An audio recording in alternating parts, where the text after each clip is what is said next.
So in this video, we're going to be making some brass and Burl Christmas gifts, and these are the nicest looking parts that have ever come off my machine. So it was a lot of fun to make. I get a lot of questions about my tooling and feeds and speeds that the PM30 is capable of, so I'll make sure to share those along the way. There are timestamps for the different chapters in your YouTube playbar and down in the description that are sort of broken down into the first and second operations for all the parts we make: the fixture plate, the Burl, and the brass inlay. So feel free to jump around if you don't feel like watching the whole video. All of this is being done on a CNC converted Precision Matthews PM30 MV running a Centroid Acorn control, and I've got a video I'll link to in the description where I sort of go over how I built it and where you can source the parts and things like that if you're interested. So the first thing to do was to come up with a design, and I played around with a few ideas and ended up landing on this one here because I really liked how it was sort of a more organic shape. You know, all these sides are rounded, all the corners are rounded, so I think that'll come out looking a little nicer. It's a little bit annoying because none of the sides are flat like this one, so we can't hold it in a vise directly, so we'll have to make a fixture plate, but I thought this would be the nicest result. This is the fixture plate we're going to use for the second operations for both the Burl and the brass parts, which is handy. We don't have to make a second fixture plate. So the Burl, we're going to use wood screws from the bottom to hold it down, and then these dowel pins are going to position the stock. And we're doing the same thing with the brass. We've got dowel pins to locate it on the fixture plate, and then M6 screws from the bottom to hold it in place when we do the machining. And if you're wondering why these things aren't centered on the fixture plate, like they're sort of off to the right side a little bit, it's because I'm going to be using the top left corners as the work coordinate offsets when machining these parts. And so it just gives the probe a little bit of space to come in here so it doesn't crash into a part. So we're going to make the fixture plate out of this 1x5 inch piece of aluminum flat bar. I buy like long lengths of this stuff because to use solely for fixture plates. So this fixture plate is actually too big for these parts, but it's what I had on hand. I've got a bunch of it, and it's typically what I use for fixture plates. Here we're spinning a 3/8 3-flute aluminum end mill at 3,000 RPM, and I think we're only taking off about 20 thou at 2.5 inches, 2.5 thousandths feed per tooth. This is the Tormach Superfly coming in at 2,500 RPM, and we're doing about 10,000 feed per tooth on this one. I'm always like ducking behind my workbench using that tool because it's unbalanced. It sounds funny, leaves a great finish. This is the 3/8 3-flute, again, running at 3,000 RPM. The ramps, I do 2 degrees or 20,000 stepping down at a time, and again at around 2.5 thousandths feed per tooth. And this is the 90-degree chamfer mill, just coming in, putting a nice edge on the top of that piece. This thing's also running at 3,000 RPM. I forget what I do for feed per tooth, but it ends up moving at like 9.5 inches per minute, so not very quick there. This is the Tormach Superfly again. Same parameters. And take a look, see how dark the screen gets here, guys? If anybody knows, I'm using a Lumix GH4 to film these videos, and it's really difficult filming like reflective surfaces because, you know, the exposure is always adjusting, and sometimes it comes out with a crazy dark image like that. If anybody knows how to mitigate that, I'd love to hear from you in the comments because it often happens to me. It's really annoying. I typically keep it out of videos because I think it looks so bad, but yeah, if anybody watching this knows what I can do to stop that from happening, would love to hear from you. So this is sort of the top side of the fixture plate now. We cut that second step. We're putting another nice edge on it with the 90-degree chamfer mill. And I always like to mark the corner. That's what that is. The corner that I'm using as my work coordinate offset, just because, you know, it helps you put the fixture plate in the right way. And it's just sort of a sanity check that things are going well. We're spot drilling here using a little bit of cutting fluid for the clearance holes for the screws that are going to help us hold down the brass and the wood from the other side. And when I drill in aluminum, my plunge speed is typically 10 inches per minute, and I will run the drills. If it's a big drill, I might run it at like 2,000 RPM. If it's a smaller one, I'll run it at 3,000. The pecking depth is 0.1. It can probably be a little bit deeper, so 0.1 inches, but that's what I use here. And as you can see, it is peck drilling. This drilling here, I'm actually using the quill manually to do it here because I didn't have 2 drills set up sort of in the tool library. And there we helicaled in the holes for the dowel pins. This is a really tight fit. I sort of sneak up on the size. I start too small and slowly sneak up just so they are kind of as tight fitting as possible. Just checking that the screws here are going in and that they don't stick out too much and all that, because if they do stick out too much, we will hit them with the end mill from the opposite side. And so the parts themselves are going to be made out of this Pienma burl, which is super hard to pronounce, and brass. And I go ahead and cut the burl up into 4 pieces. I had enough for 4 parts. It was a nice square piece of wood, but you can see my saw, it starts smoking here, so I had to back off a little bit and then come in for the final cut. Yeah, that saw blade is awful. I've cut aluminum with it. It was bad to begin with, and I made it worse. But you can see the inside of the burl is looking really nice. Like, I was a little bit worried that there'd be some voids in there, some dirt, or, you know, I don't know. But it was a really super clean piece of wood, and it looks really great when you cut into it. I'm squaring up the blanks of burl here and putting in just some little shoulders that are nice and flat to hold onto in the vise, because this chunk of wood wasn't square. It was close to square, but, you know, as far as milling goes, it wasn't. So now we've got some nice shoulders to hold onto, and we cut into it a little bit taller so it doesn't hit the top of the jaws.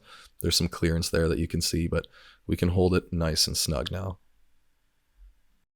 So this is a 1/2 inch end mill spinning at 3000 RPM. We're taking a 1/4 inch step over, so half the diameter of the tool. We're taking 3/1000 feet per tooth, and like it's definitely not the limit. It is a lot of fun machining wood on a mill like this, because it makes you feel like you got a lot stouter of a machine than you actually have. Here we are taking a 100 thou step over. Again, it's 3000 RPM and 3 thou feet per tooth. I could have for sure gone a lot more aggressive. I haven't found the limit. You know, nothing heats up. It's really nice. You can see, like, you get wood chips instead of sawdust. There's a little bit of dust for sure, but it's nothing crazy like using a saw or something like that. So it's pretty clean, easy to clean up, and doesn't really get all over the shop, which is really nice. And here you can see this is where the length of the end mill really comes in handy, and it's relieved. Near the top of the screen, you can see where the end mill sort of goes from dull to shiny. That's where it's relieved, so you won't get any rubbing of sort of like the non-fluted section of the end mill along the side of the part that's sort of above where you're machining. And here we're running a flow toolpath, which is a 3D toolpath we're using for putting on sort of the beveled edge here. It takes a little while. You can see it slowly progressing. We're taking 20 thou step downs along like the U vector of that rounded edge, and it came out looking really nice. Like, I did hit these with 180 grit after they came off the machine, because you can see the marks. This 1/2 inch end mill has a 30 thou rad on it, which helps a little bit, but 180 grit, you know, you rub it a few times and those marks come right out, so it was really nice. And here we're spot drilling the holes that we're going to use to hold this thing from the other side when we put it on the fixture plate in the second operation.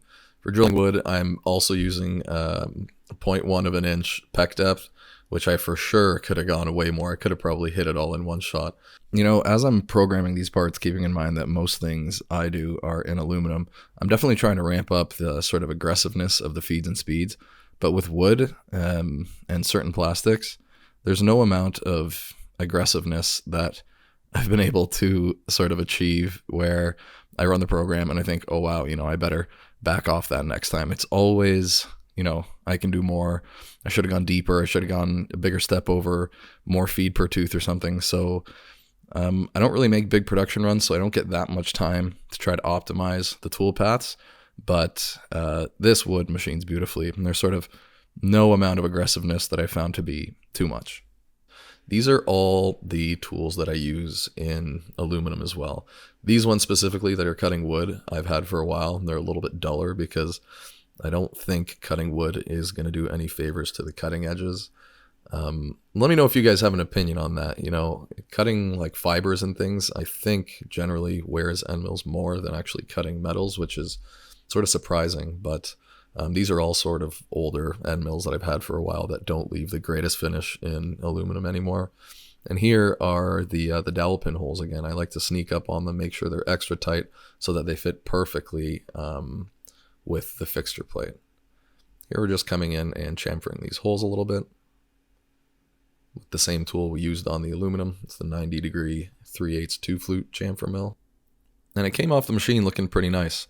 And this is the part where we put the dowel pins in the fixture plate and flip the part over so we can get started on doing work from the other side and using those number 8 wood screws from the bottom to hold it in place while we're doing machining. And for me, this is the most accurate way of machining a part that I've found. Like, it's more accurate than not using a fixture plate and just sort of holding it in the vise from both sides. If you can put dowel pins in your part and use a fixture plate and locate the part with the dowel pins, make sure the fit for the dowels is really tight, like 1/1000th of an inch or so, and you do it this way, like you're able to match the machining perfectly from one side to the other. You'll see in a little bit here, we're going to put another radius using a flow toolpath on the top edge of this thing, and if I were to hold it in a vise, I'm willing to bet it wouldn't really line up perfectly with like the existing wall of that part. But using this fixture plate and dowel pin method is the best one I've ever found in terms of accuracy. Sometimes it's not important. If you don't have like features you need to match up from both sides, then it doesn't matter. Holding it in a vise is fine. It's easier. You don't have to make a fixture plate. So the fixture plate is a little bit more work, but it gives the best results of any other method that I've found. And sort of a caveat, I guess, could be that, well, you need to put dowel pin holes in your part. And that's true, but if you don't have room for pins or screws to hold the part down, you can actually get stock that's oversized and put the dowel pins and screws in a spot that you're going to machine away anyway.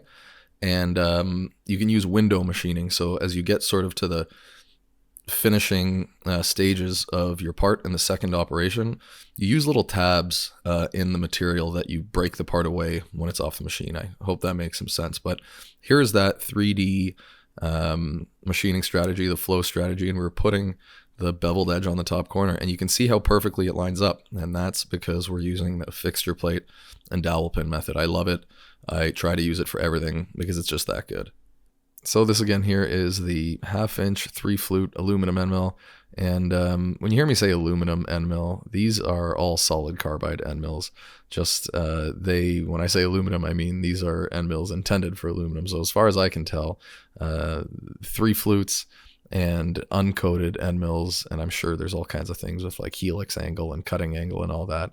But this is all the same tooling as we kind of just discussed that I use for aluminum parts. And this is a 2D adaptive clearing operation, doing a second layer, removing the material where the brass insert's going to go. And you can see it's looking really good. This is the 90-degree chamfer mill, the 2-flute 3/8 uncoated chamfer mill. And I forget the feeds and speeds, but it ends up moving at 3,000 RPM at about 9.5 inches per minute. And look how good it looks. This is without any polishing, without any sanding, without any sort of linseed oil yet. This is just how it looks right off the machine. So when we unscrew those number 8 wood screws, we can pop this thing right off. And look how good it looks. Like in metals, you get all kinds of marks that from the machining that you can see under the light. This is after the sanding, by the way. This is after buffing with 180 grit sandpaper for like 5 minutes. And we're going to rub in some of this magical mixture of linseed oil and I don't know what else. When I was picking up the Burl, somebody who worked there suggested this stuff to me, and it is not cheap, but it works amazing. And it has got to be just the most satisfying part of making this Burl part. Like, look how nice that looks. The detail it brings out in the wood, it leaves this like velvety kind of almost like a 3D texture where like the rolls of the burl pop out at you. It's amazing. It looks so nice. Now, when you first rub it in, it is a little bit darker than what it looks like after a few days. The total cure time for this stuff, the guy was telling me it's something like 29 days or something crazy, but you can handle it after 24 hours or so. And here's just a shot of the next two being made. This is using G54 and G55 in the centroid control to do 2 at a time. And what's really sweet is if you're like me and you don't have an automatic tool changer, it's really nice to just you can run all the tool paths that are being done with the same tool before switching, and you can do sort of 2 at a time. So you save a lot of time tool changing. And this is what the chips look like as they sort of come off the part. So you can see there isn't a lot of dust. They're mostly like full solid chunks of wood chips, which is really nice because you're not spending a lot of time breathing them in as the machine is cutting. There is a little bit of dust, but it's not so bad, and it is really quite easy to clean up. All right, so we cleaned up the mill a little bit to get it back into metalworking mode, I guess, here. And on to the fun stuff. This is where we're going to be machining the brass. This is a brand new 3/8 3-flute solid carbide end mill intended for aluminum. And we really should have done this operation with the Tormach Superfly. But I do, if I'm being honest, really hate using it, only because it's an unbalanced tool and the mill sounds weird. And I just have these nightmares of seeing something fly off this thing. I heard there's a video of, it's like a horror story of in a machine shop, they accidentally spun up an unbalanced tool to 120,000 RPM, and this thing soared through, it blew apart, and it went through the metal wall of the machine. It went through a brick wall. It went through like a chair, and thank God nobody was killed. But like, it's like a bullet has got nothing on an exploding unbalanced tool at 120,000 RPM apparently. But here you can see we're taking much less aggressive passes. These passes are it's a 50,000 step over, and that is kind of the limit. Things start vibrating and screeching with this setup, an end mill of this length with this machine at 3,000 RPM. So at 3,000 RPM I can only take 50,000 feet per tooth, and I'm doing 2,500 feet per tooth. And what you're looking at here is an adaptive strategy where we're cleaning up the perimeter. We're leaving 10,000ths of an inch all around the perimeter of the part. And you see if you look at the surfaces that are machined on the curved surfaces, there's these vertical facets, and this cleans that up. This is a 2D contouring operation that's clearing up the vertical facets left by the 2D adaptive roughing operation. So, and here you go. Here's a screen turning dark again. I really hope somebody watching this video can help me solve the problem, because I sure can't. These reflective parts are a real pain in the neck. So we did a little bit of spot drilling there, and now we're coming in with the pilot drill for the M6 tap. So this is a 5mm drill, and we're going to put in M6 threads. The pitch is 1mm. It's just the standard coarse thread, metric thread, and that's what's going to hold this brass piece into the burl from the other side. This is a 2-flute 1/8 inch solid carbide end mill intended for aluminum, and what we're putting in here, these are the dowel holes. Now the further apart you can space these things, the better, because any air sort of goes away as the holes get further and further apart. So anytime I'm doing this, I always sort of pick the furthest possible distance between the two dowel features. And this is where, if you were to put the dowel features off of the part, this is where like oversizing the stock and having really long stock could be beneficial, because you can put those dowel holes really far away. And here we're just sliding the dowel in to make sure that everything fits. I hate showing this part, but for completeness, I did. My little machine, I don't have the spindle control to do rigid tapping. So I could definitely have thread milled these holes, but I will, just using the CNC control and the X and the Y, I'll park the quill right over top of the middle of the part, and I'll manually, using my hand, and it's brass, so it threads beautifully. You can just kind of spin this thing in by hand. I will just turn it in to tap that hole. So I've also, you can turn the spindle on at a low speed and it will go down, but because these are blind holes, I could really risk blowing up that tap if I go too far. So decided not to do that.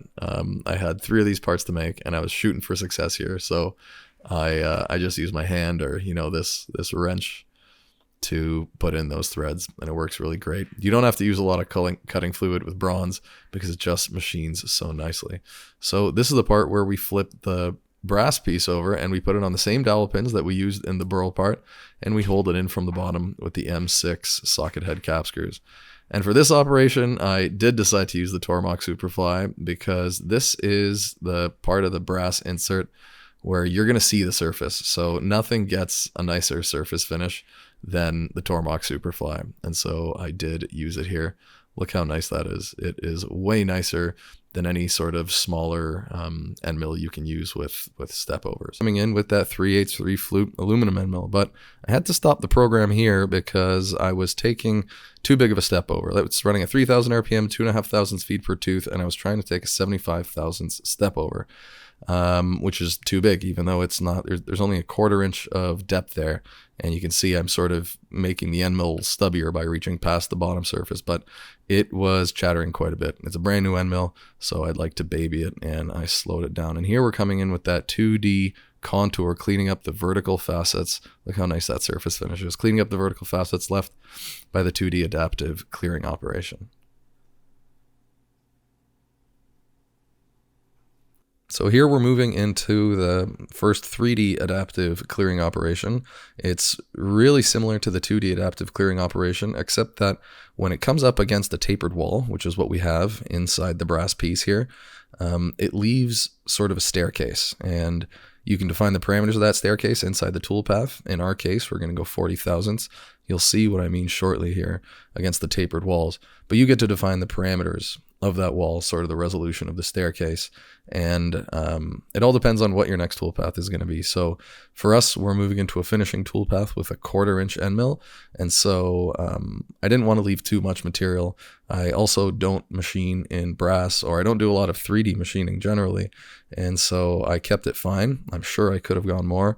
I don't know how much more, but there you see that staircase. So each one of those steps is 40 thousandths high. You sort of, in the toolpath, you define like the major step down, or the maximum roughing step down, as they call it in HSM Works and Fusion 360.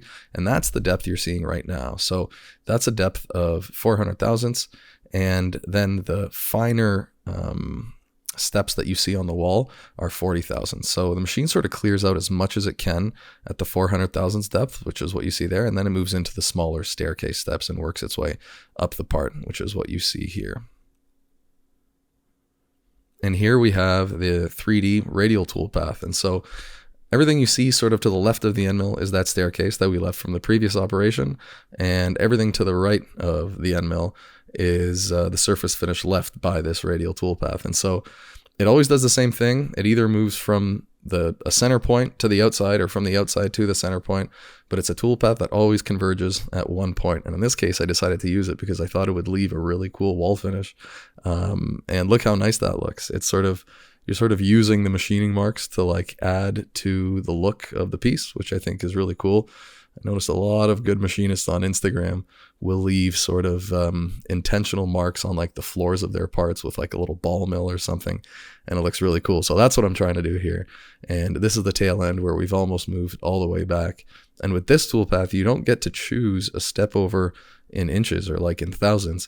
You actually have to choose an angle, right? Because you can see the step over sort of at the very outside of the part. So near the top of the wall, the distance between the tool marks is a little bit bigger than what you see at the bottom of the wall. They sort of converge, but it came out looking awesome, and I'm super happy with it. And so this is probably my favorite part of the process, and certainly the video, is the engraving. Every other toolpath in this video is sped up just for efficiency's sake, but I left this one just at 100% speed, and look how much the machine is shaking around there. The camera zoomed in, it's really close, so you can see every little movement. And that's a result of not having a sturdy base at all. So don't get that filing cabinet Precision Matthews base if you're doing CNC machining. It's no good. But this is full speed. This is a 1/32 ball mill. And I'm going to say it has no business being on a mill like this. You know, you need super high RPMs to run tools like this. And here we're going 1.5 thousandths deep into the material. And just to show you how crazy that is, if you can imagine, this is the ball mill, and this is 1/32, 0.03125 is 1/32 inches, and we're engraving at a depth of 1.5 thousandths, so that's how far below the surface this ball mill is. And so the area that's making contact with the material has a diameter of 13.3 thousandths of an inch. And at 3,000 RPM, Kennametal has a really cool sort of feeds and speeds calculator where you can see these things quickly. But at that diameter, running 3,000 RPM, we are running at 10.5 SFM, which is like virtually not spinning at all. Like the recommended feeds and speeds for brass are typically between 150 and 300 SFM, let's say. And here we're getting 10. So it's kind of crazy to be using a tool like this on this machine. But what can I say? It does a really good job. It works really well. I started using these tools in steel, and I was just breaking them one at a time, trying to get it to work. Actually, it was stainless steel when I was engraving some knives, and they were just breaking one at a time. Fortunately, they're not very expensive. They're like $10 each, so you can experiment with them a little bit. And so where I finally found some success was moving as slow as 1 inch a minute at 3,000 RPM and only engraving at 1 thou depth at a time. Oh my God, look at that shaking. I can already hear all you real machinists in the comments. And here we are just putting on the finishing touches with that 3/8 flute 90-degree chamfer mill, just putting a chamfer on these 2 upper corners. It's a really small chamfer, just enough to break the edge. It's 10 thousandths wide, just to polish the part up a little bit. And they came out amazing. This is by far the nicest material. Brass is the nicest material that I've machined on my little machine. I'm really happy with the way the parts came out and really happy the way they look together. Like brass inlaid into wood or a burl like this looks just awesome when it's new. It will tarnish over time, but you know, some people say that adds to the look. We'll see how that goes. But that linseed oil, man, it just added like it's almost like a 3D velvety texture to this thing. Like it leaves, you can see like 3D waving surfaces in this piece. Now, these are the screws that are not so pretty, so we are actually going to cover them up with some black felt. And to do that, we're just going to take a sheet and sort of tape it to, you'll see another, that's another shot of the 1x5 stock that I just hold across 2 vices and sort of tape it down to the stock, and then straight up stick a Sharpie inside a drill truck to trace these things out, because I don't have a drag knife or any real convenient way of cutting them out. So I will do things like this sometimes just so I have a really accurate stencil, I guess, and I can just cut it out with a pair of scissors, and that ends up looking really good. So if you're still here, thanks for watching. I hope you enjoyed the video, and until next time, guys.